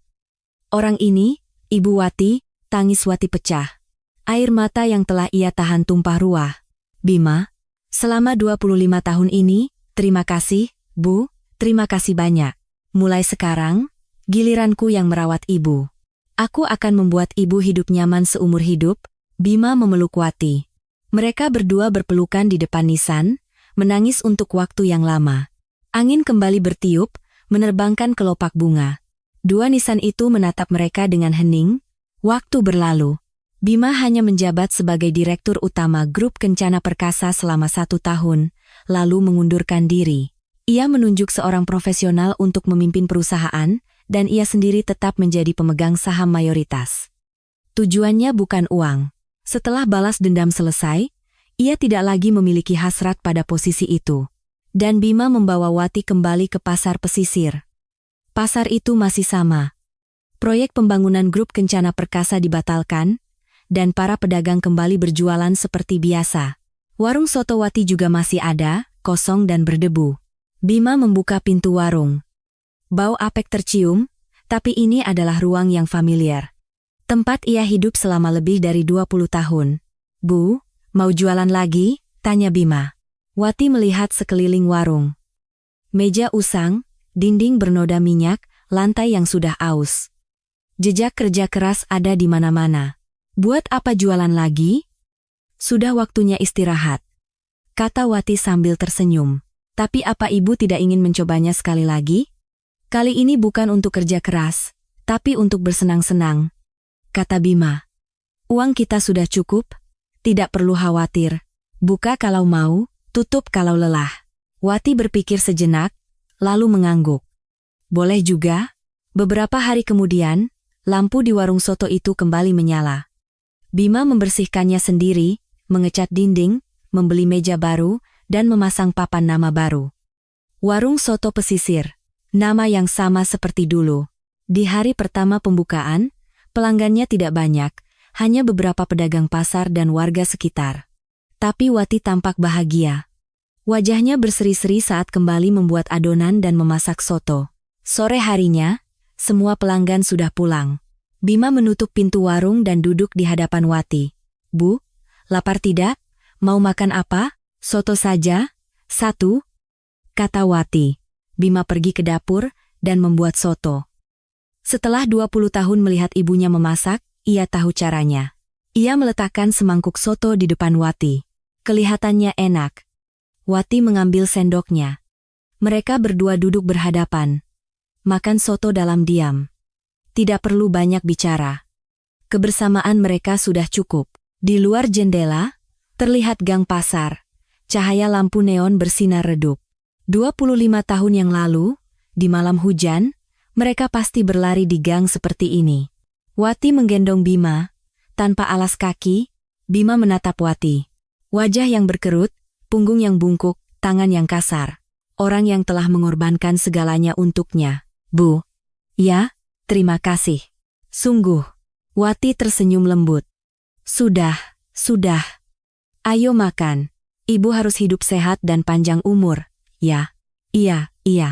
Wati melambaikan tangannya, tetapi matanya tampak basah. Mereka kembali makan dalam diam. Angin musim kemarau bertiup di luar warung. Terdengar suara jangkrik dari kejauhan. Malam yang damai.